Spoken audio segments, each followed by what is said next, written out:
நம்ம தமிழ்நாட்டை தாக்குன டாப் 5 சைக்ளோன்ஸை பற்றி பார்ப்போமா? லிஸ்ட்டில் 5ஆவதாக இருக்குது 2011 வந்த தானே புயல். இது கடலூர் அண்ட் பாண்டிச்சேரியில் கரையை கடந்தது. இதில் 50 பேர்கிட்ட இறந்தாங்க. லிஸ்ட்டில் 4ஆவதாக இருக்குது ஒக்கி புயல். இது 2017 கன்னியாகுமரி அண்ட் திருநெல்வேலியை தாக்குனது. இதில் சுமார் 200 பேருக்கு மேலே இறந்து போயிட்டாங்க. அண்ட் ஃபிஷர்மேன் கொஞ்சம் பேர் காணாமையும் போயிட்டாங்க. லிஸ்ட்டில் 3ஆவதாக இருக்குது வர்தா புயல். இது 2016 வந்த இந்த புயல் சென்னை அண்ட் காஞ்சிபுரமை தாக்குனது. 24 பேர்கிட்ட இறந்து போனாங்க. சென்னையில் அதிகப்படியான பாதிப்பை இதுதான் ஏற்படுத்தினுச்சு. லிஸ்ட்டில் 2ஆவதாக இருக்கிறது கஜா புயல். 2018 வந்த இந்த புயல் டெல்டா மாவட்டத்தை மொத்தமாகவே புரட்டி போட்டுருச்சு. 45 பேர்கிட்ட இறந்து போனாங்க.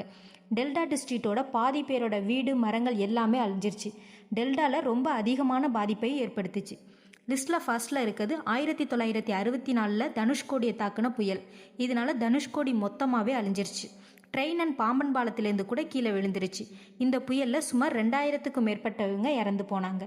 உங்கள் ஊரை தாக்குன புயல் எதுன்னு கமெண்டில் சொல்லுங்கள். வீடியோ பிடிச்சிருந்தா லைக் பண்ணுங்கள், ஷேர் பண்ணுங்கள் அண்ட் சப்ஸ்கிரைப் பண்ணுங்கள்.